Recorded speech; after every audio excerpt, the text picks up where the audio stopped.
Hi അസ്സാം വലൈക്കും. Zeenath kitchen വ്ളോഗിലേക്ക് എല്ലാവർക്കും സ്വാഗതം. അപ്പോൾ ഇന്നത്തെ വീഡിയോ പുതിയ റെസിപ്പി ആയിട്ടാണ് കേട്ടോ വന്നിട്ടുള്ളത്. അപ്പോൾ ഇത് കണ്ടാൽ തന്നെ എന്താണെന്ന് നിങ്ങൾക്ക് അറിയാമായിരിക്കും. ചെമ്മീൻ കൊണ്ട് എങ്ങനെ ബിരിയാണി വെക്കും എന്നുള്ളതെന്ന് നമ്മുടെ വീട്ടിൽ ഒരു 1 കിലോ ഒക്കെ വെച്ച് കൊണ്ടുവരുന്ന ചെമ്മീൻ ഉണ്ടാവില്ല. അപ്പോൾ അതുകൊണ്ട് എങ്ങനെ ബിരിയാണി വെക്കുക, നാടൻ ബിരിയാണി നമ്മൾ വീട്ടിലുള്ള സാധനങ്ങൾ വെച്ചിട്ട് എന്നുള്ള റെസിപ്പിയാണ് ഇന്നത്തെ വീഡിയോയിലൂടെ കാണിക്കുന്നത്. അപ്പോൾ നിങ്ങൾക്ക് ഈ വീഡിയോ ഇഷ്ടപ്പെട്ടിട്ടുണ്ടെങ്കിൽ നിങ്ങൾ ഒന്ന് ലൈക്ക് ചെയ്യട്ടാ, സബ്സ്ക്രൈബ് ചെയ്യാൻ മറക്കല്ലിട്ടാ, അത് ചുവന്ന ബെല്ലൈക്കൺ ഒന്ന് അമർത്താൻ പ്ലീസ്. ചെറിയൊരു പണിയല്ലേ ഉള്ളൂ, എനിക്കത് വലിയൊരു ഉപകാരമാണ് നിങ്ങൾ അതൊന്ന് ചെയ്തെന്നാൽ. അപ്പോൾ എനിക്ക് വീഡിയോ ചെയ്യാൻ കൂടുതൽ ഇൻട്രസ്റ്റ് ഉണ്ടാവും. അപ്പോൾ ചെമ്മീനാണ് കേട്ടോ ബിരിയാണി വെക്കുന്നത്. അപ്പോൾ ചെമ്മീൻ നിങ്ങൾ കണ്ടില്ല. അപ്പോൾ ഈ ചെമ്മീൻ നമുക്ക് ഇനി മസാല ചേർത്ത് നല്ല തയ്യാറാക്കി വെക്കണം. ഒന്ന് അടുപ്പത്ത് വെച്ച് വേവിച്ചാണ്. ആദ്യമായിട്ട് ഞാൻ ചെമ്മീൻ കഴുകി വൃത്തിയാക്കി വെച്ച ചെമ്മീനാണ്. അന്ന് ചെറിയ ചെറിയ ചെമ്മീനാണ് കേട്ടോ, വലുതൊന്നുമല്ല.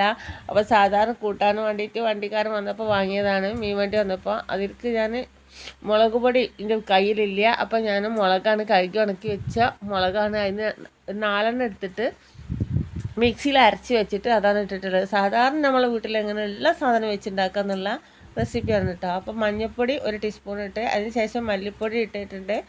പിന്നെ ഇനി നമുക്ക് പാകത്തിന് ഉപ്പ് ഇടണം. എല്ലാവരും വീട്ടിലും എല്ലാ സാധനം എപ്പോഴൊന്നും ഉണ്ടാവില്ലല്ലോ. അപ്പോൾ ഉള്ള സാധനം ഞാൻ ഉള്ള സാധനം വെച്ചിട്ടൊക്കെ പരിപാടി ചെയ്യുള്ളൂ. എല്ലാം ഒപ്പിച്ചിടണം ഞാൻ ചെയ്യൂല. അപ്പോൾ അതിലേക്ക് പാകത്തിന് ഉപ്പിട്ട് ചപ്പും കറിവേപ്പിലും ഒക്കെ ഇട്ടിട്ട് നന്നായിട്ട് അത് മൂടി വെക്കുക. നന്നായിട്ട് മിക്സ് ചെയ്യാണ് കേട്ടോ. ഇനി എല്ലാ വീട്ടുകളും എല്ലാ സാധനവും ഉണ്ടാവില്ലല്ലോ, ഉള്ളവരടുത്തെല്ലാം ഉണ്ടാവുള്ളൂ, പിന്നെ ഇല്ലാത്തവരടുത്ത് ഉണ്ടാവില്ല. ഇനി ഉണ്ടെങ്കിൽ തന്നെ നമുക്ക് പൈസ വീരുന്നകാരല്ല. ഏത് പൈസ ഉള്ളവരുടെ സമയത്തും ചിലപ്പോൾ പൈസ ഉണ്ടാവും, ചിലപ്പോൾ പൈസ ഉണ്ടാവില്ല, അങ്ങനെയൊക്കെ ഉണ്ടാവില്ല. അപ്പോൾ പൈസ ഇല്ല, സാധനം വാങ്ങിയിട്ടില്ല, അപ്പോൾ നമ്മൾ സാധനം തയ്ച്ചില്ല, ബിരിയാണി വെക്കണ്ട. കുട്ടികളൊക്കെ കരയുന്ന സമയത്തൊക്കെ കുട്ടികൾ സൂപ്പിടാനൊക്കെ ഒരു ചെറിയൊരു ബിരിയാണിയൊക്കെ നമ്മൾ സാധനം ഇല്ലാത്ത സമയത്താവുമല്ലോ കുട്ടികൾ, അപ്പോൾ വേണമെന്ന് പറഞ്ഞിട്ട് സ്കൂളിൽ കയറുന്ന സമയത്തൊക്കെ ഭയങ്കര തിരക്കേക്കാറ്. അപ്പോൾ അവരെ വിഷമിപ്പിക്കാതെ അവരുടെ സൂപ്പിടാൻ പറ്റിയൊക്കെ ഒരു ബിരിയാണി ഇപ്പം ഞാൻ ചെയ്യുന്നത് കേട്ടോ. ഇന്നല്ല എപ്പോഴാണ് എൻ്റെ വീഡിയോ അങ്ങനെയൊക്കെയാണ് ഈ കാരം ഉണ്ടാവുക. അപ്പോൾ ഞാൻ മസാലയൊക്കെ ചേർത്ത് ചെമ്മീനുള്ള മസാല എടുത്ത് തേച്ച് അതിൽ കുറച്ച് ഓയിലാണ് എൻ്റെ കയ്യിലുള്ളത്, അത് ഒഴിച്ചു കൊടുത്ത് 1/2 ഗ്ലാസ് വെള്ളം ഒഴിച്ചു കൊടുത്ത് നന്നായി മിക്സ് ചെയ്ത് ഞാൻ കുക്കറൊന്ന് അടുപ്പത്ത് വെക്കട്ടെ. പിന്നെ അതിന് കുക്കറൊക്കെ ഇടുന്ന് വേവുന്നുണ്ട്. കുക്കറിൽ ചെമ്മീൻ ഒന്ന് വേവട്ടെ, 2 വിസിലടിച്ചിട്ട് ഉഷാറാ. അപ്പോൾ പിന്നെ ഞാൻ മറ്റൊരു ചട്ടി വെച്ചിട്ട് അതിൽ ഞാൻ കുറച്ച് ഉള്ളി, 4 ഉള്ളി ഞാൻ എൻ്റെ കയ്യിലുള്ളൂ. ആ 4 ഉള്ളി ഞാൻ കട്ട് ചെയ്ത് ചട്ടിയിലിട്ട് ഗ്യാസുമ്മലാണ് ഇപ്പോൾ വെച്ചിട്ടുള്ളത്. ഞാൻ അടുപ്പത്ത് വെക്കുന്ന ചട്ടിയാണ്, പുറത്ത് 3 കല്ലുള്ള അടുപ്പത്ത് മണ്ണുകൊണ്ട് ഉണ്ടാക്കി അടുപ്പത്ത് വെക്കുന്ന ചട്ടിയാണ്. ആ ചട്ടി നന്നായിട്ട് കരി പിടിച്ച് പുക പിടിച്ചിട്ടുണ്ട്, വരുത്തിയിട്ടൊന്നും പോവാത്തതാണ്. അപ്പോൾ അതൊന്നും വിഷയാക്കല്ലിട്ടാ. അപ്പോൾ ഞാൻ 3 ഉള്ളി അടുപ്പത്ത് വെച്ച് നന്നായി കുറച്ച് ഓയിലിന് ഞാൻ എടുത്തിട്ടുള്ളത്. ഇപ്പോൾ എൻ്റെ കയ്യിലുള്ളത് ഓയിലാണ്. ഉള്ളി വാട്ടുന്നത് ഓയിൽ തന്നെയാണ്. അപ്പോൾ ഉള്ളി വാട്ടുകയാണ്. ഉള്ളി ഒരു ഏകദേശമൊക്കെ വാടി വന്നിട്ടുണ്ട്. ഒന്നുകൂടി അടച്ച് വെക്കട്ടെ. ഒന്ന് നന്നായി വാടിയതിന് ശേഷം അതിലേക്ക് എന്ത് ചെയ്യണം, കുറച്ച് തക്കാളി, ഞാൻ 5 തക്കാളി എടുത്തിട്ടുണ്ട്. ഉള്ളി ഏതായാലും കുറവല്ല, അപ്പോൾ ഈ തക്കാളി അഡ്ജസ്റ്റ് ചെയ്യാമെന്ന് വിചാരിച്ചിട്ട് മസാല ഒന്ന് കൂടിക്കോട്ടെ വിചാരിച്ചിട്ട് 5 തക്കാളി എടുത്തിട്ട് അത് കട്ട് ചെയ്തിട്ട് അതിലിട്ടിട്ട് നന്നായിട്ട് വഴറ്റുകയാണ്. അപ്പോൾ നന്നായി വഴറ്റി വെന്തതിന് ശേഷം നമുക്കത് ഇനി അടുത്ത പരിപാടി കിടക്കട്ടെ. അപ്പോൾ അങ്ങനെ വഴറ്റി ഞാനത് മൂടി വെക്കാൻ നോക്കട്ടെ. ചട്ടി നന്നായി മൂടി വെക്കട്ടെ. ഇനി അങ്ങനെ സാവധാനം കിടന്ന് വെന്തോളും. ഞാൻ ഗ്യാസുമൊന്നും കൂടുതൽ ഉപയോഗിക്കാറില്ല, ഗ്യാസിനൊക്കെ ഭയങ്കര വിലയാണ് കേട്ടോ. അപ്പോൾ ഇനി എന്ത് ചെയ്യണം, അടുത്ത് വേറൊരു ചട്ടി വെച്ചിട്ടുണ്ട്. ഞാൻ ആ ചട്ടി അടുപ്പത്ത് വെച്ച് അതിലേക്ക് ഇനി നമ്മൾ കുക്കറിൽ വെച്ചിരുന്ന മീൻ ഫ്രൈ ചെയ്തെടുക്കണം. അപ്പോൾ കുക്കറിൽ 2 വിസിലടിച്ചപ്പോഴേക്കും ചെമ്മീനല്ല അപ്പോൾ വെന്തിരിക്കും. അപ്പോൾ അതിന് വേണ്ടിയിട്ട് ഞാൻ എൻ്റെ കയ്യിലുണ്ടായിരുന്നു കുറച്ച് വെളിച്ചെണ്ണയാണ് എടുത്തിട്ടുള്ളത് കേട്ടോ. ആദ്യം ഓയിൽ എടുത്തായിരുന്നു, പിന്നെ ഇനി കുറച്ച് വെളിച്ചെണ്ണയും കൂടി കൂട്ടാൻ വിചാരിച്ചിട്ട് വെളിച്ചെണ്ണ ഇവിടെ വീട്ടിലുണ്ട്, ആട്ടി കൊടുക്കുന്നതാണ് ഞാൻ തന്നെ. അപ്പോൾ ഇത് കുറച്ച് വെളിച്ചെണ്ണ എടുത്തിട്ട് അടുപ്പത്ത് വെച്ചിട്ട് ഞാൻ ചൂടാവട്ടെ. ചൂടായതിന് ശേഷം നമുക്ക് എന്ത് ചെയ്യണം, അതിലേക്ക് ഉള്ളി എടുക്കണം വാട്ടാൻ. അപ്പോൾ ചട്ടി ചൂടായിട്ടുണ്ട്. കറിവേപ്പിൻ്റെ ഉള്ളിയൊക്കെ ഇട്ട് നോക്കി. അപ്പം ഞാൻ എനിക്ക് ഉള്ളി ഇടണം, ജീരകം ഇടണം, വലിയ ജീരകം, ചെറിയ ജീരകം, പിന്നെ കസ്കസ. ആ കസ്കസല്ല, മണിമണിയായിട്ട് വെളുത്ത സാധനം ഉണ്ടല്ലോ, അത് കുറച്ച് ഇട്ടിട്ടുണ്ട്. പിന്നെ കുറച്ച് ഉലുവയും ഇട്ടിട്ടുണ്ട്. ഞാൻ അത് നന്നായിട്ടൊന്ന് എന്താ പറയുക വറന്ന് വരുന്ന സമയത്ത് ഞാൻ അതിലേക്ക് കുറച്ച് നല്ല ജീരകവും പെരുംജീരകവും ഒക്കെ ഇട്ട് കൊടുക്കുകയാണ്. അപ്പോൾ ഉലുവ തന്നെ ഇട്ടിട്ട് എന്നിട്ട് എല്ലാം കൂടി ഒന്ന് വെന്തതിന് ശേഷം, അപ്പോൾ അതിന് മുന്നേ ഞാൻ മീനൊന്ന് തുറന്ന് നോക്കട്ടെ.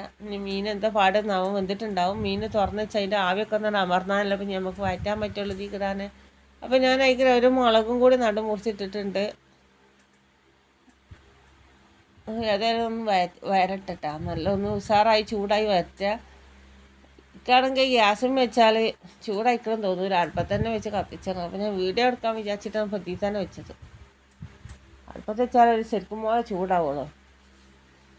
ഗ്യാസും വെച്ചാൽ നല്ല ഇങ്ങോട്ട് ചൂടായി കിട്ടൂല, ആക്കത്തിന് ചൂടാവുള്ളൂ. അപ്പം ഞാൻ കുക്കർ തുറന്ന്, അപ്പം കുക്കറിൽ വെന്ത മീൻ ഞാൻ ചട്ടിക്ക് തന്നെ ഒഴിച്ചെടുക്കാം കേട്ടോ മക്കളെ. അത് നല്ല പോലെ ഇനി അതൊന്ന് വെള്ളം വറ്റി ഒന്ന് ഫ്രൈ ആയി വരണം. ഇത് വെള്ളം വറ്റിയിട്ടില്ല, ഒരു തുള്ളി ഗ്ലാസ് വെള്ളം ഒഴിച്ചിട്ടുണ്ടായിരുന്നുള്ളൂ. പിന്നെ കുക്കർ ആയതുകൊണ്ട് വെള്ളം വറ്റൂലല്ലോ, ആവിയായി തന്നെ കിടന്നിക്കാണ്ട് വേഗമല്ല. ഇനി അത് വെള്ളം പറ്റുവോളം ഗ്യാസ് കത്തിച്ചേട്ടെ. വെള്ളം പറ്റുമ്പോൾ ഗ്യാസ് കുറേ പോവും ചെയ്യും. ഗ്യാസിനാണെങ്കിൽ ഭയങ്കര വിലയാണ്. ഗ്യാസും വെച്ചാലൊന്നും മുതലാവില്ല എന്നിട്ടും. ഞാൻ അടുപ്പത്ത് പുറത്ത് വെച്ചിട്ട് എന്തെങ്കിലുമൊക്കെ ചണ്ടക്കാണ് കത്തിച്ചാൽ ചട്ടിമ്മ കയ്യിൽ പിടിച്ചാലും വേണ്ടിയില്ല. അപ്പോൾ നല്ല ചട്ടിയൊന്നും വെക്കൂല. അപ്പോൾ പഴയ ചട്ടിയൊക്കെ വെച്ചിക്കാണ്ട് ഏത് ചട്ടി വെച്ചാലും അതിന് അപ്പം തന്നെ കയ്യിൽ പിടിച്ചില്ലാക്കളാ. അപ്പോൾ ഏതായാലും നല്ല ചൂടാവാൻ വേണ്ടിയിട്ട് ഞാൻ ഞാൻ വെള്ളം ഒന്ന് വറ്റട്ടെ. അപ്പോൾ അതിന് മുന്നോടിയായിട്ട് നമുക്ക് ആ തക്കാളി ഒന്നും ഉള്ളി മാറ്റിയുണ്ടല്ലോ, അത് തുറന്ന് വെക്കാം. അപ്പോൾ അത് നല്ല ചൂടായിട്ടുണ്ട്, നല്ല ഉഷാറായി ഇങ്ങനെ വാടി വരുന്നുണ്ട്. തന്നെ ഗ്യാസും വെച്ചിട്ട് ചൂട് ഇക്കൊരു മട്ടത്തിന് അത് തോന്നണി കേട്ടാ. ഞാനൊരു ഗ്യാസും കുറ്റി വാങ്ങിയിട്ടുണ്ടെങ്കിൽ ഒരു കൊല്ലമൊക്കെ ഞാൻ ഉപയോഗിച്ചു. ഞാൻ ചായ ഉണ്ടാക്കാനും ആരെങ്കിലുമൊക്കെ വിരുന്നേര് കയറി വരുമ്പോൾ ചായ ഉണ്ടാക്കല. പെരിക്ക് തന്നെ ഞാൻ ചായ ഗ്യാസും ഉണ്ടാക്കലില്ല. എനിക്കതൊരു മട്ടം കിട്ടൂല, ഗ്യാസ് അവിടെ ഇരിക്കുകയെന്നല്ലാതെ. അപ്പോൾ ഏതായാലും അത് നന്നായിട്ട് വേകുന്നുണ്ട്. മീൻ അപ്പുറത്തിരുന്ന് വേകുന്നുണ്ട്, നല്ല ഫ്രൈ ആയി വരുന്നുണ്ട് കേട്ടോ ചെമ്മീൻ.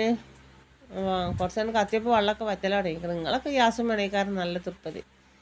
ഗ്യാസും വലിയ തൃപ്പതിയൊന്നും ഇല്ല, എന്നാലും വേണ്ടിയില്ല.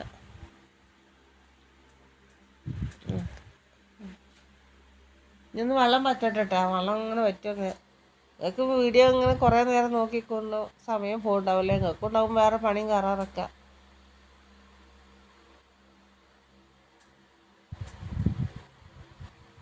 അപ്പം ഇതേമാതിരിയൊക്കെ എല്ലാവരും ചെയ്ത് നോക്കുക. കുട്ടികൾക്ക് ബിരിയാണിക്കൊക്കെ തിരക്കിടുമ്പോഴൊക്കെ നമ്മൾ കടയിൽ പോയി മേടിച്ചാൽ നിൽക്കണ്ടല്ലോ. നമുക്ക് നമ്മളെ മക്കൾക്ക് നമ്മളെ കയ്യിൽ തന്നെ വെച്ചിട്ടുള്ള സാധനം വെച്ചുണ്ടാക്കി കൊടുക്കാൻ നോക്കുക. കടയിൽ പോയിക്കാണിപ്പോൾ നമ്മൾ ഏത് ഇങ്ങനെ മേടിച്ചാൽ നിന്നാൽ പൈസക്കും ചിലവാണ്, കുട്ടികളെ തടിയും കേടരും. കടയിലിപ്പോൾ എങ്ങനെ ഉണ്ടാക്കുകയാണ് എപ്പോൾ ഉണ്ടാക്കണമെന്ന് നമുക്കറിയില്ലല്ലോ.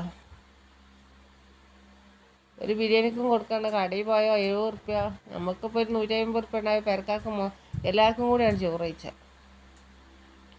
ഉള്ള മീൻ കൂട്ടിക്കാണ്ട് എന്തെങ്കിലും ഒരു വെള്ളം വെച്ചാൽ എങ്ങനെ. അപ്പോൾ നല്ല ഫ്രൈ ആയി വന്നിട്ടുണ്ട് കേട്ടോ, നല്ല ഉഷാറായിട്ടുണ്ട്. നല്ല ഇനിയിപ്പോൾ കണ്ടാൽ വിചാരിച്ചാൽ ചോറിലിട്ട് തിന്നാ. ഇനിയിപ്പോൾ എന്തിനാ ബിരിയാണിക്ക് ഇടണമെന്ന് അങ്ങനെ ആയിക്കണം കേട്ടോ. നല്ല പൊരിഞ്ഞ് നല്ല സൂപ്പർ ആയിക്കണം കേട്ടോ. ഇനിയിപ്പോൾ അത് അപ്പോൾ അതിന് മുന്നേ നമ്മളെ തക്കാളി നല്ല ഉഷാറായിട്ടുണ്ടായിരിക്കും. വെളുത്തുള്ളി ഇഞ്ചിയും പച്ചമുളകും ഒക്കെ ചതച്ച് ഞാനാണ് ഇട്ടുകൊടുത്ത് നല്ല മിക്സ് ആയിട്ടുണ്ട്. അപ്പോൾ ഇനി കുറച്ച് ചപ്പുണ്ടായിരുന്നു, അത് ഇട്ടുകൊടുത്ത് കറിവേപ്പില ഇട്ടുകൊടുത്ത്. ഇപ്പം നല്ലൊരു മണമൊക്കെ വരുന്നുണ്ട് കേട്ടോ. ഞാൻ കുറച്ച് ഗരം മസാലയും ഇട്ടുകൊടുത്ത്, അപ്പോഴാണ് മണം ഇങ്ങോട്ട് പൊന്തിയത്. അപ്പം ഞാൻ മീനയക്ക് നമ്മൾ ഫ്രൈ ചെയ്ത മീൻ ഇട്ടുകൊടുത്ത് നല്ല മിക്സ് ചെയ്ത് ഞാനിട്ട് മൂടി വെച്ച്. ഇനി വേറെ ചെമ്പട്ടി വെച്ചിട്ട് അതിൽ കുറച്ച് എന്തെങ്കിലും വെണ്ണ മെതുക്ക് എന്തെങ്കിലും ഇട്ട് ചേർത്ത് ചൂടായതിന് ശേഷം ഒഴിച്ച് കൊടുത്തിട്ട് അയക്കുക. മീൻ ഫ്രൈ ഇട്ട് കൊടുത്ത് പിന്നെ നമ്മൾ ആദ്യം ഊറ്റി വെച്ചിരുന്ന ചോറുണ്ടായിരുന്നു അതും ഇട്ട് കൊടുത്തിട്ട് അത് നന്നായിട്ടാണ് മൂടി വെച്ച് മക്കളെ. അത് നന്നായിട്ട് എൻ്റെ അരമണിക്കൂർ മൂടി വെച്ചതിന് ശേഷം തുറന്ന് നോക്കി വിളമ്പിയതാണ് കുട്ടികൾക്ക് കൊടുക്കാൻ വേണ്ടിയിട്ട്. കുട്ടികൾ കാത്തിരിക്കുകയാണ്. കുട്ടികൾ എപ്പോഴെ പുസ്തകമൊക്കെ എടുത്ത് വെച്ചിട്ട് പഠിച്ചലൊക്കെ കഴിഞ്ഞിട്ട് ചോറ് വെച്ചാൽ വരുമ്പോഴേക്കനെ അവർക്ക് ചോറ് അവർക്ക് നല്ല തൃപ്തിക്കാരനെയാളാ ഈ ബിരിയാണിയാണ് കാണുമ്പോൾ. ബിരിയാണി ഇപ്പോൾ നമ്മൾ എങ്ങനെ ഉണ്ടാക്കിയാന്ന് അവർക്ക് അറിയില്ലല്ലോ. അവർക്ക് ബിരിയാണി ആയാൽ മതിയല്ലോ. അല്ലേതൊന്നും ഇട്ട് അത് ആർക്കേച്ചും വേണ്ട, ഡാൽഡയും വേണ്ട, നെജ്ജും വേണ്ട, ഒന്നും വേണ്ട. എന്നാലും നമുക്ക് ബിരിയാണി ഉണ്ടാക്കാം. നമ്മളെ മക്കൾക്ക് നമുക്ക് ഒരു കേടുണ്ടാവില്ല. കുട്ടികൾ തിന്നാലും തന്നെ പള്ളക്കും ഉണ്ടാവില്ല, നമ്മൾക്ക് ആർക്കും ചിലവില്ല വലിയ. എന്നാൽ നല്ല ബിരിയാണി. അപ്പോൾ ഈ വീഡിയോ നിങ്ങൾക്ക് ഇഷ്ടപ്പെട്ടിട്ടുണ്ടെങ്കിൽ നിങ്ങൾ ഒന്ന് ലൈക്ക് ചെയ്യും, ഒന്ന് സബ്സ്ക്രൈബ് ചെയ്യും, ഒന്ന് ഷെയർ ചെയ്യട്ടാ. അതാണ് നമ്മളെ തൃപ്തി. അസ്സലാമു അലൈക്കും.